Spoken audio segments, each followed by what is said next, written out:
The fallout from Prince Andrew's past is no longer confined to palace corridors. It is playing out in headlines, in photographs, in newly resurfaced documents, and now it is pressing directly on the lives of Princess Beatrice and Princess Eugenie in ways that are impossible to ignore.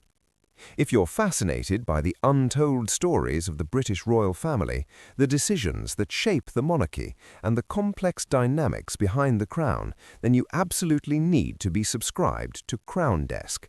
Hit that subscribe button now, because we're uncovering insights you won't find anywhere else. Let's dive in.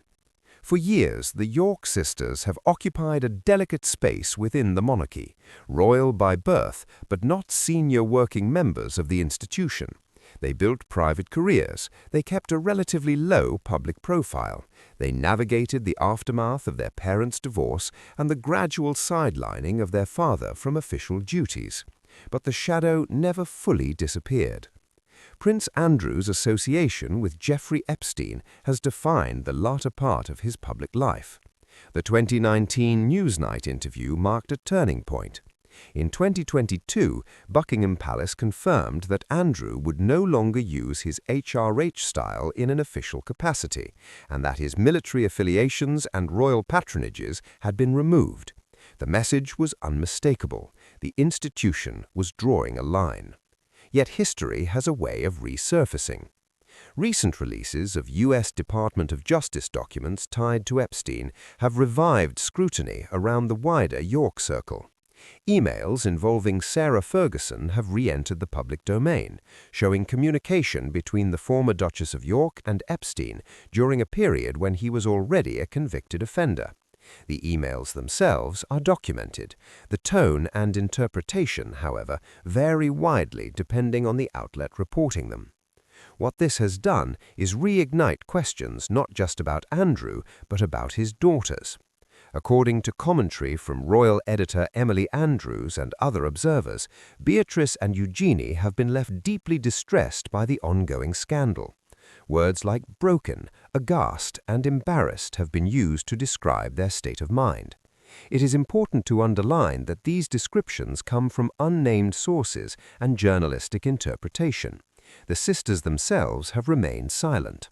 But silence in the royal world speaks volumes.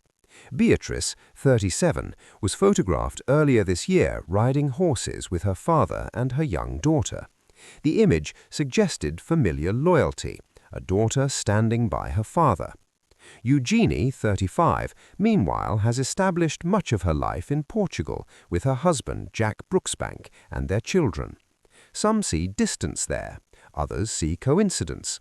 In royal reporting, even geography becomes symbolic. There are also renewed references to Andrew's time as the UK's trade envoy between 2010 and 2011. Allegations have circulated suggesting he shared information with Epstein during that period and that Epstein was invited to Buckingham Palace. These claims have appeared in various reports over the years, though the specifics remain contested and require careful sourcing.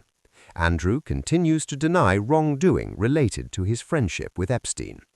For Beatrice and Eugenie, the challenge is not legal, it is reputational. They are not accused of crimes. They hold no official constitutional authority. Beatrice works in the technology and advisory sector. Eugenie is employed by the art gallery Hauserworth. Both have built professional identities outside palace funding, and yet their surname binds them to a narrative they did not create.